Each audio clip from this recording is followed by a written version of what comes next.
Fa ny miarabantsika tsirairay avy indray tratra ity alarobia fa 10 ny volana mety ary mirary soa hoantsika tsirairay avy amin'ity mba azo hery hatrany eny eo ampandraisana zao ten'Andriamanitra izao. Milohandirantsika ny amin'ny mofonainana io dia iray vavaka isika. Tompoandriamanitra eo mbola misotro anao izay fa nomena tombonandro indray ahafahanay mandray anao, mandray ny famindraponao, mandray ny hery rehetra avy aminao. Tompo, tsy mendrika anao zahay ary tsy tomomana avokoa izay rehetra atao ko mamindrafo aminay. Mitenena Tompo fa mihaino anao zahay. Anaran'i Jesosy, amen. Lohatenin'ny mofonainantsika androany dia manao hoe solofo sy taranak'i Davida. Solofo sy taranak'i Davida nalaina amin'ny Apokalipsy 2:25-20 manao hoe: izao Jesosy naniraka ny anjeliko hanambara aminareo ireo zavatra ireo ho an'ny fiangonana. Izao no solofo sy taranak'i Davida, ny kintana mpamirapiratra fitarikandro. Amen. Aoka ho toriana mikery ny afatry ny anjely fahatelo. Tokony ampitomboina ao amin'ny afatra fahatelo ny herin'ny fitoriana, ny afatra voalohany sy ny faharoa. Miresaka ny amin'ilay mpitondra afatra avy any an-danitra izay miray feo amin'ny anjely fahatelo manko Jaona leo amin'ny bokin'ny Apokalipsiany. Hoy izy hoe rehefa afaka zany dia hitako izy fa indro nisy anjely iray koa nidina avy tany an-danitra, nanana fahefana lehibe ary ny tany no hazavain'ny voninahiny ary niantso tamin'ny feo mahery izy.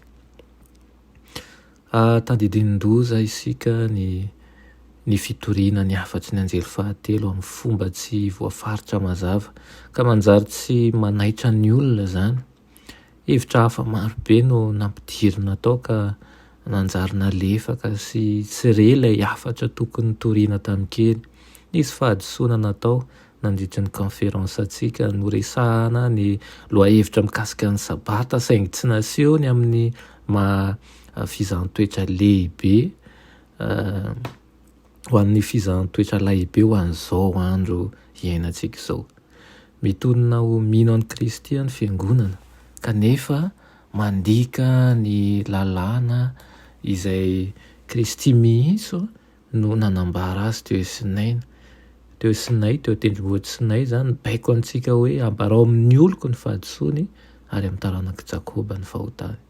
Efa mitatao amintsika ireo loza amin'ny andro farany ka tokony ampitanjona ny olona ny amin'ny loza manantonantona azy isika. Aoka ireo toe-javatra mihezinezina mbaran'ny faminanena tsy avela fotsiny amin'izao ka tsy ho resahana. Raha mba mifoha mantsy ny vahoakantsika na amin'ny ampahany ihany aza, raha tsapany fahatomorana fotoana voalazo amin'ny Apokalipsy dia izy fifoazana amin'ny fiangonantsika ary betsaka no iny ny afatra. Avelao ny bokin'ny Daniela hiteny, avelao ny Apokalipsy ihany koa ilaza sy hanambara ny fahamarinana. Na manao ahoana toetry ny afatra dia asandrato ivo amin'ny fanantenana rehetra Jesosy. Ilay solofo sy taranak'i Davida, ilay kintana mamirapiratra fitarikandro. Raha fitinina ny mofonainantsika androany dia eny tokoa aza atao adinoina, aza atao raisina ho zavatra kely ireo lohahevitra lehibe izay tokony ho toriana. Resahantsika ny lohahevitra mikasika ny sabata saingy tsy nasehontsika ny mahafizahantsoetra azy ohatra.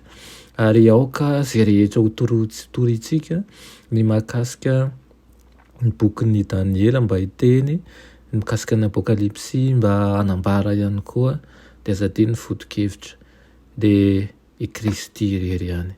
Aoka hifototra amin'ny Kristy ny zavatra rehetra azadiny fa izy ilay solofo sy taranak'i Davida, kintana mamirapiratra fitarikandro ary ilay finoana aminy no ampitombointsika manjakary fa asika izay manao sy mizara ny ten'Andriamanitra ihany koa any aoka tsy hanadino an'izay. Fa i Kristy ny ivo ny finoantsika, izy no hitodihan'ny fijerintsika rehetra ary izy no hiazonantsika. Vavaka isika, sotro anao izay ray hony amin'izany mofinaina no menao anay izany. Aoka izany ambelombelona ny fonay ary ahafahanay manao dingana tsaratsara kokoa miaraka aminao. Ampio izay amin'ny alalan'ny fanahinao masina iaino, ahay iaino ny tianao ambara, ary ahay iaino ihany koa sy hanaraka na sitrabonao. Aoka izahay ho fitahiana ho an'ny hafa eny amin'ny toerana rehetra misy anay, ka ho vavolombelonao ane amin'ny atao na amin'ny fiteny na amin'izay rehetra entina ilazana fa ianao no Kristy, ianao no nahary ny lanitra sy ny tany, ary ianao no nanome famonjena ho anay. Tononona sy angatanay amin'ny anaran'i Jesosy. Amen.